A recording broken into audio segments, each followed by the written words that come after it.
स्वागत है आपका नेक्स्ट आईएएस की इस खास पेशकश न्यूज़ एंड व्यूज़ में। ह्यूमन राइट्स से जुड़े ऑर्गेनाइजेशन ह्यूमन राइट्स वॉच ने एलिगेशंस लगाए हैं कि इसराइल गजा पट्टी पर हमले के दौरान व्हाइट फॉस्फोरस का इस्तेमाल कर रहा है, जबकि इसका इस्तेमाल आम लोगों पर करना प्रतिबंधित है।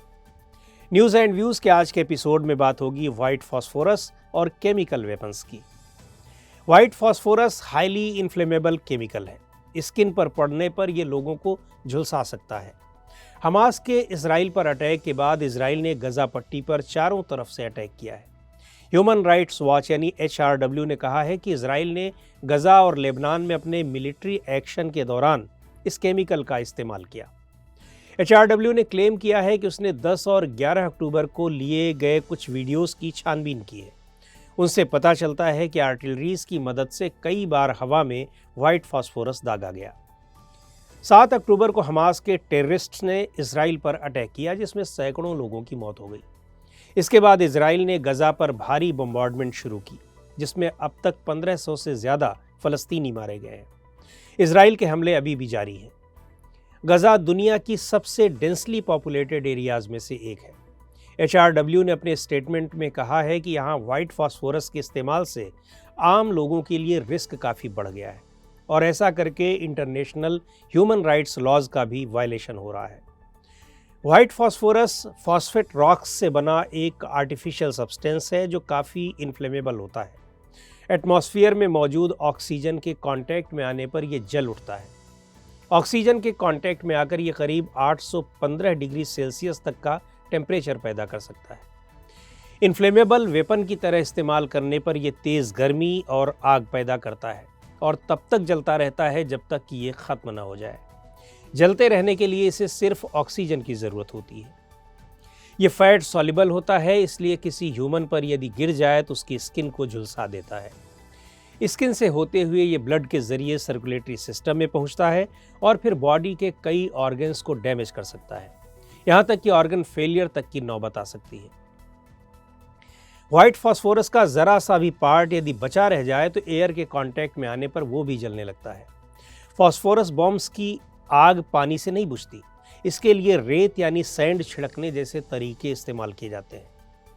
व्हाइट फॉस्फोरस को बैटल्स में म्यूनिशंस के तौर पर इस्तेमाल किया जाता है।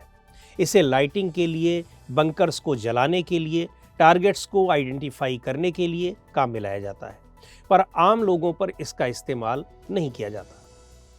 यूनाइटेड नेशंस के the convention on certain conventional weapons CCW में ख़ास तरह के वेपन्स के इस्तेमाल बैंड है।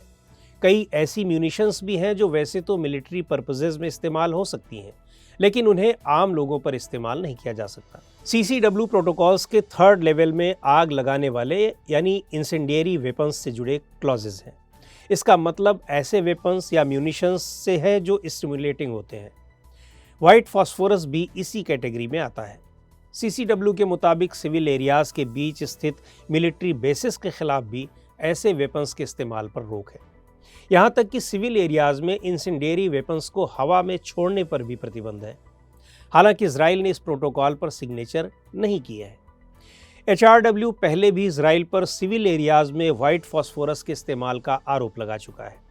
मार्च 2009 में अपनी एक कम्प्रहेंसिव रिपोर्ट में ऑर्गेनाइजेशन ने इजराइल द्वारा गजा में व्हाइट फॉस्फोरस के इल्लीगल यूज़ की बात कही थी। उस रिपोर्ट का टाइटल था रेन ऑफ फायर। ये रिपोर्ट 22 दिन तक गजा में चले इजराइल के मिलिट्री ऑपरेशन से रिलेटेड थी, जो कि 27 दिसंबर 2008 से 18 जनवरी 2009 तक चला था। इजराइल के अलावा यूक्रेन में चल रहे वॉर के दौरान यूक्रेन के प्रेसिडेंट ज़ेलेंस्की ने भी रूस पर फॉस्फोरस बॉम्ब्स के इस्तेमाल के आरोप लगाए थे। उन्होंने कहा था कि रशियन आर्मी ने यूक्रेन में सिविल एरियाज़ में फॉस्फोरस बम इस्तेमाल किए थे। केमिकल वेपन्स में केमिकल्स का इस्तेमाल किया जाता है जो किसी भी इंसान के नर्वस सिस्टम और रेस्पिरेटरी सिस्टम को नुकसान पहुंचाते हैं। आमतौर पर ये जानलेवा होते हैं। केमिकल वेपन्स कई तरह के होते हैं, जैसे नर्व एजेंट। इन्हें सबसे ज़्यादा लीथल केमिकल वेपन माना जाता है। ये लिक्विड या गैशियस स्टेज में हो सकते हैं और इन्हें ब्रीदिंग या फिर स्किन के ज़रिए ह्यूमन बॉडी में पहुंचाया जाता है। इससे नर्वस सिस्टम डैमेज हो जाता है और आदमी की मौत हो जाती है। सेरीन, सोमान और VX ऐसे ही कुछ नर्व एजेंट्स हैं। ब्लिस्टर एजेंट, ये गैस, एरोसॉल या लिक्विड स्टेज में इस्तेमाल किए जाते हैं। इनसे स्किन बुरी तरह जल जाती है और बड़े छाले पड़ जाते हैं। अगर ये ब्रीदिंग के जरिए बॉडी में पहुंच जाए तो रेस्पिरेटरी सिस्टम डैमेज हो जाता है। सल्फर मस्टर्ड, नाइट्रोजन मस्टर्ड और फॉस्जीन ऑक्सीमाइन इसके कुछ पॉपुलर एग्जाम्पल्स हैं। नेक्स्ट है चोकिंग एजेंट। ये भी रेस्पिरेटरी सिस्टम को प्रभावित करते हैं और इससे दम घुटने लगता है। फॉस्जीन, क्लोरीन और क्लोरोपिक्रिन जैसे केमिकल्स इस कैटेगरी में आते हैं। ब्लड एजेंट, इस तरह के केमिकल बॉडी में ऑक्सीजन के फ्लो को कम करते हैं। हाइड्रोजन क्लोराइड ऐसा ही ब्लड एजेंट है। रॉयट एजेंट, टीयर गैस का गोला इसी कैटेगरी में आता है। इससे आंखों में जलन होने लगती है और सांस लेने में तकलीफ होती है। कई देशों में प्रोटेस्टर्स को काबू करने के लिए पुलिस या सिक्योरिटी फोर्सेस इसका इस्तेमाल करते हैं। ज़्यादा देर तक इसके कांटेक्ट में रहना जानलेवा भी साबित हो सकता है। इसी तरह बायोलॉजिकल वेपन्स भी होते हैं जिनमें वायरस, बैक्टीरिया, फंगस जैसे माइक्रोब्स को वेपन्स की तरह इस्तेमाल किया जाता है। ये बेहद खतरनाक साबित हो सकता है क्योंकि आमतौर पर शुरुआत में इसका पता लग पाना आसान नहीं होता। एंथ्रेक्स, बोटुलिनम और प्लेग, इबोला और लासा वायरस इसके कुछ उदाहरण हैं। इस तरह के बायोलॉजिकल वेपन्स ह्यूमंस, एनिमल्स और प्लांट्स को भी नुकसान पहुंचाते हैं। ऐसा कहा जाता है कि केमिकल और बायोलॉजिकल वेपन्स का सबसे बड़ा जखीरा कोल्ड वॉर के दौरान जमा किया गया था और उस दौरान जो दो बड़े देश थे उन्हीं के पास ये सबसे ज़्यादा थे। ये दोनों देश थे अमेरिका और सोवियत रशिया। आज क्या स्थिति है ये कहना थोड़ा मुश्किल है। अमेरिका के आर्म्स कंट्रोल एसोसिएशन के मुताबिक 1997 में केमिकल वेपन कन्वेंशन हुई थी और उस पर सिग्नेचर करने वाले 8 देशों ने जानकारी दी कि उनके पास कितने ऐसे वेपन्स हैं।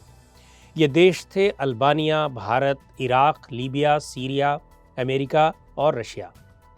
एक कंट्री इसमें और शामिल था लेकिन उसका नाम कभी पब्लिक नहीं हो पाया। अमेरिका के अलावा सभी कंट्रीज ने अपने डिक्लेयर्ड स्टॉक पाइल को नष्ट कर दिया है, लेकिन अमेरिका अभी इसकी प्लानिंग ही कर रहा है। हालांकि केमिकल वेपन्स नष्ट करने के सीरिया के दावे पर लगातार सवाल उठते रहे हैं। केमिकल वेपन्स से जुड़े मामलों की देखरेख के लिए बनी international body organisation for the prohibition of chemical weapons OPCW Syria के क्लेम्स पर शक जताता रहा है। तो आज के इस एपिसोड में इतना ही। अगले एपिसोड में फिर मिलेंगे एक नए टॉपिक के साथ। आपको ये प्रोग्राम कैसा लगा कमेंट करके हमें ज़रूर बताएं। आप अपने सुझाव भी हमें भेज सकते हैं।